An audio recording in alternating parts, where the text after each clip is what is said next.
Whom do you need to forgive? आपको किसे माफ कर देना है?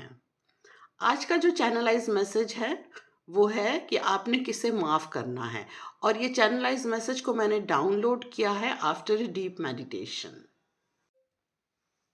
Hello you all beautiful soul, welcome back to my channel जिसका नाम है डिवाइन टैरो बाय सैंडी।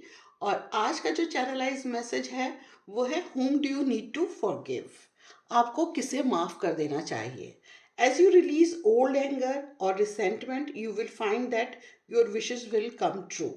अब जितना देखिए, जब हमारे मन में कोई चीज़ चल रही होती है, किसी के प्रति गुस्सा होता है, किसी के प्रति बहुत ज़्यादा ये कहना चाहिए कि बहुत ज़्यादा आप द्वेष में होते हैं, बहुत गुस्से में होते हैं, आप उससे नाराज़ होते हैं, तो वो कहीं न कहीं वो नाराज़गी, कहीं न कहीं वो एंगर जो होता है, वो आपके पॉज़िटिव जो एनर्जीज़ हैं, उनको अफ़ेक्ट करती हैं वो चीज़ें, ठीक है? जितना आपके अंदर किसी के प्रति गुस्सा रहेगा और मतलब आप सोचते रहेंगे कि उसने मेरे साथ ये क्यों किया, उसने मेरे साथ ऐसे क्यों किया, तो देखेंगे आप कि वो आपके जो विशेज़ हैं, जो आप मैनिफेस्ट कर रहे हैं, उसमें वो जो थॉट्स जो आपके आ रहे हैं, वो कहीं न कहीं एक तरीके से ब्लॉकेज की तरह काम करने लगते हैं। वो ब्लॉक करने लगते हैं आपकी पॉज़िटिव एनर्जी को, आपकी मैनिफेस्टेशन को ब्लॉक करने लगते हैं।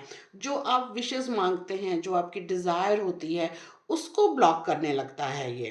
तो चलिए अब आगे हम और थोड़ा डिटेल देख लेते हैं।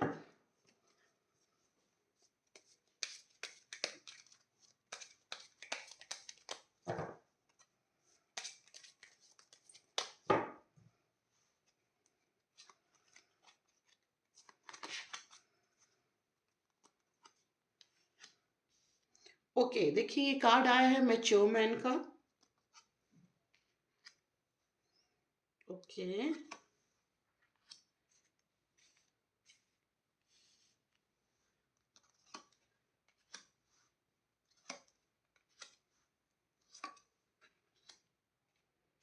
ओके। देखिए अब आपको माफ़ किसे करना है? मतलब खुद देखिए, आपको खुद भी आप ये जानते होंगे कि आपके मन में किसके लिए मतलब एक तरीके से गुस्सा है, एंगर है, वो किसके लिए है। तो देखिए, आप में से बहुत से जो लोग हैं जो इस वीडियो को देख रहे हैं, तो मैं देख पा रही हूँ यहाँ पर कि आप में से जो बहुत से लोग ऐसे हैं जो कि किसी न किसी ऐसे मतलब पर्सन के प्रति आप गुस्से में हैं, या कहना चाहिए नाराज़ हैं।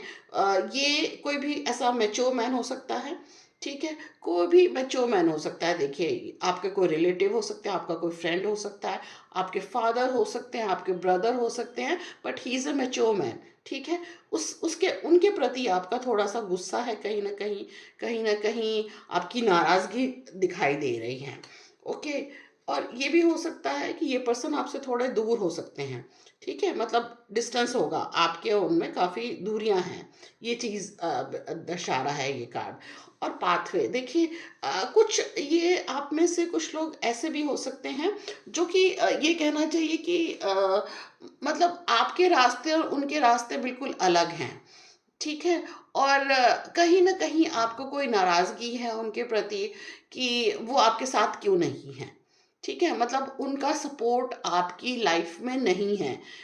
इस बात की नाराज़गी है, इस बात का गुस्सा ज़रूर दिखाई दे रहा है कि आपके मन में नाराज़गी है कि मतलब जो लाइफ़ पाथ है उसमें वो आपको सपोर्ट नहीं कर रहे हैं, वो आपके साथ नहीं हैं, ओके? आप में से कुछ लोग ऐसे भी होंगे जो कि मतलब ये कहना चाहिए कि कहीं न कहीं वो उस चीज़ को अच्छे से समझ रहे हैं। मतलब ऐसा नहीं है, उनके पर्सपेक्टिव को भी वो समझते हैं, ठीक है? लेकिन फिर भी नाराज़गी है। और जो नाराज़गी आपके मन में है, शायद वो उस पर्सन के मन में भी उतनी ही है, ठीक है? कहीं न कहीं नाराज़गी वहाँ पे भी दिखाई दे रही है। आप में से कुछ लोगों को देखिए, क्योंकि फाइनेंशियली स्टेबिलिटी जो है उसमें कमी दिखाई दे रही है, अनस्टेबिलिटी है फाइनेंस में, किसी न किसी तरीके की फाइनेंस ब्लॉकेजेस दिखाई दे रहे हैं। ठीक है? कि आपने जो सोचा कि मतलब लाइफ में आपको इतना वेल्थ बनाना है या इतनी अर्निंग करनी है, तो उस चीज़ में आपकी ये जो एंगर है, ये जो गुस्सा है, उस चीज़ को ये ब्लॉक कर रहा है। यानी कि आपके एक ग्रोथ को, फाइनेंशियली ग्रोथ को ये ब्लॉक कर रहा है, ये जो एनर्जी है। ओके। और देखिए कई बार क्या होता है कि आपको इस पर्सन की जो विचार है वो पसंद नहीं आते। आपको लगता है कि नहीं, मतलब जो वो उनके विचार हैं वो मुझसे मेल नहीं खाते हैं, तो कहीं ना कहीं आपस में विचारों में भी मतभेद यहाँ पे दिखाई दे रहा है। ओके। चलिए हम कुछ और डिटेल्स निकालेंगे।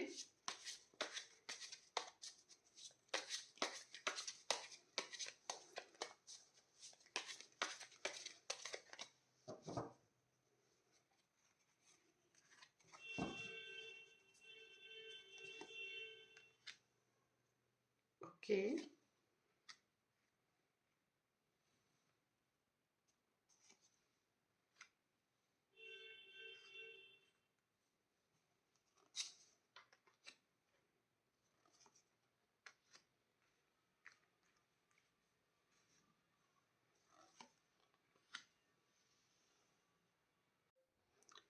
ओके। Travelling, morality, existence. देखिए लाइफ जो है ना, ये कार्ड जो है ये बता रहा है कि लाइफ जो है ना एक जर्नी है। ठीक है? जो लाइफ का जो एक तरीके से पर्पस है, सोल पर्पस है, वो डेस्टिनेशन कभी नहीं होता है।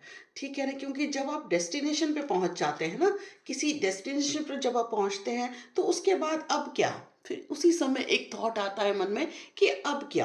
तो सेम एग्जैक्टली ये कार्ड आपको यही बता रहा है कि लाइफ एक जर्नी है। ठीक है? और जो जो आपकी लाइफ में, आपकी लाइफ पाथ में जो जो चीज़ें हो रही हैं वो आपकी एक तरीके से एक लर्निंग है, एक सोल जर्नी की लर्निंग है। ओके। और एक यूनिवर्स में एग्जिस्टेंस, हर इंसान का एग्जिस्टेंस है। यूनिवर्स इतना बड़ा है कि हर एक इंसान के लिए वहाँ पर जगह है। तो आपकी जो एग्जिस्टेंस है इस यूनिवर्स में, ठीक है, तो ये जो एग्जिस्टेंस है वो किसी भी वजह से ख़त्म नहीं होने वाली है। और आपको जो अभी चीज़ें जो है इतनी डार्क नज़र आ रही हैं, ठीक है, अंधेरा नज़र आ रहा है, वो अंधेरा जैसे होता है ना कि छटने वाला है। जैसे रात के बाद एक सुबह आती है, तो जब एक मिडनाइट होती है तो अंधेरा बहुत ज़्यादा हो जाता है। तो जब आप उस तकलीफ़ से गुज़र रहे होते हैं, कई बार आप अपनी चीज़ों को लेकर के इतने एंगर में होते हैं, गुस्से में होते हैं, तकलीफ़ में होते हैं, तो क्या होता है उस फ़ेज़ में चले जाते हैं आप, एक डार्कनेस में। लेकिन उस डार्कनेस, जैसे रात में मिडनाइट के बाद जो सुबह खिलती है, तो रोशनी लेकर के आती है, तो बिल्कुल उस मिडनाइट में आकर के आपको हार नहीं मानना है, क्योंकि कुछ ही देर बाद एक तरीके से सुबह आएगी, तो रोशनी आने वाली है लाइफ में।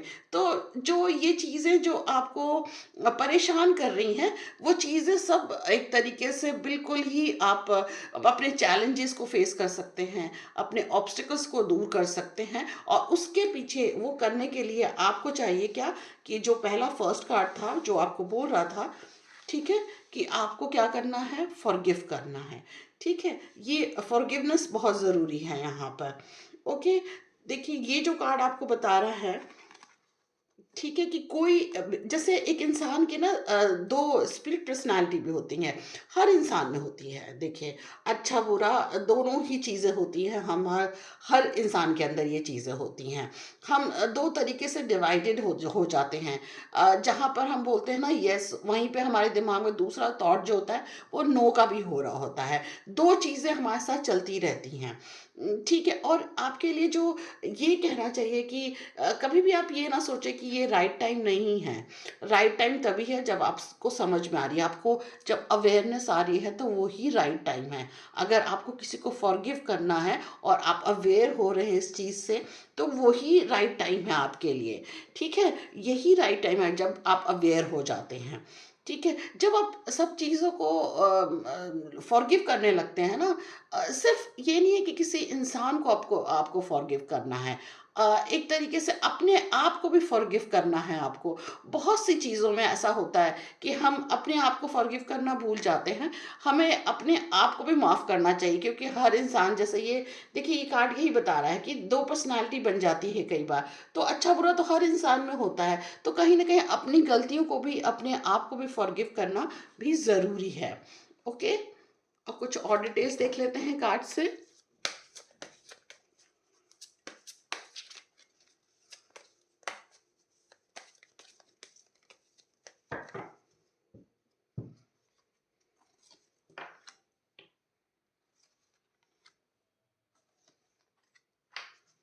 ओके, देखिए, ये जो कार्ड आपको जो मैं देख पा रही हूँ कि देखिए, ये कार्ड आपको कह रहा है कि हर चीज़ को रिसीव करना चाहिए, ठीक है? मतलब एक्सेप्ट करना चाहिए हर चीज़ को। Allow yourself to receive, this will increase your intuition, energy and ability to give to others. ठीक है? जब आप हर चीज़ को एक्सेप्ट करने लगते हैं, जब चीज़ें आपके सामने आ रही होती हैं, उसको एक्सेप्ट करने लगते हैं, उसको रिसीव करने लगते हैं, तो आप दूसरों को भी मतलब जो आप रिसीव कर रहे हैं, आप वही दूसरों को भी देने लगते हैं।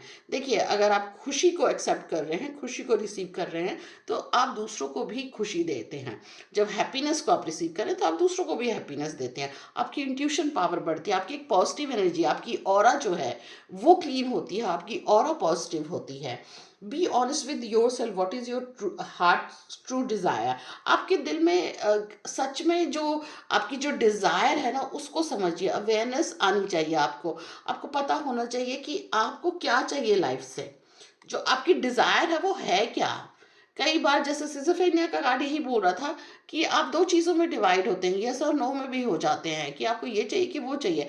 एक्चुअल में जो चाहिए, वो कहीं न कहीं आपके सबकॉन्शियस माइंड में छुपा होता है। ठीक है? और कॉन्शियस माइंड को कई बार समझ में नहीं आ रहा होता है। तो इसकी अवेयरनेस होना बहुत ज़रूरी है कि आपको एक्चुअल में लाइफ से क्या चाहिए। Unleash your adventurous side, take risk and be daring. अगर आप कुछ चाहते हैं, तो उसके लिए थोड़ा रिस्क भी लेना पड़ेगा, आपको थोड़ा डेयरिंग होना पड़ेगा। ठीक है? तो इस तरीके से आपकी चीज़ें पूरी, डिज़ायर पूरी होगी, मैनिफेस्टेशन पूरी होगी। ठीक है? तो जो सबसे इम्पोर्टेंट चीज़ थी इस इन रीडिंग में, तो देखिए, जो ये मैसेज था, यही सबसे इम्पोर्टेंट था कि as you release old anger और resentment, you will find that your wishes will come true. तो आपको बहुत से लोगों को माफ़ करना है, और उसमें आप इंक्लूड अपने आप को भी करेंगे, अपने आप को भी फॉरगिव करेंगे। अपने बहुत से पास्ट टाइम को आपको फॉरगिव करना है। पास्ट टाइम में जो भी चीज़ें हुई, उसको फॉरगिव करना है। पीछे आपके पास्ट में जो लोग, जिन लोगों की वजह से आपको दुख पहुंचा है या गुस्सा आया है, उन सभी लोगों को भी फॉरगिव करना है आपने। आपने अगर अपनी हेल्थ पे ध्यान नहीं दिया है, ठीक है, आपने अपनी हेल्थ पे नहीं ध्यान दिया, तो आपको अपनी बॉडी, अपनी फिजिकल बॉडी से भी माफ़ी मांगनी है, उसको भी फॉरगिव करना है, ठीक है? और माफ़ी मांगनी है आपको। एक तरीके से आपको जो लाइफ में आपको जहाँ जहाँ आपको तकलीफ़ें आई हैं, वहाँ वहाँ आपको फॉरगिव करना भी बहुत ज़रूरी है। क्योंकि आपको अगर हैप्पीनेस चाहिए, आपको अपनी डिज़ायर को फुलफ़िल करना है, या आपको अपनी मैनिफेस्टेशन को पूरा करना है, तो उसके लिए आपको सबसे पहले एंगर को रिलीज़ करना है। अपनी जो भी आपके मन में जो भी भावनाएँ हैं किसी के प्रति, उसको भी रिलीज़ करना है, और सबको फॉरगिव करते हुए, अपने आप को भी इंक्लूडिंग अपने आप को भी फॉरगिव करते हुए आगे बढ़ना है। That's all for the today's reading. I hope कि आपने ये रीडिंग को एन्जॉय किया होगा। अगर एन्जॉय किया, तो please do like, share and comment, and please subscribe ज़रूर करिए चैनल को।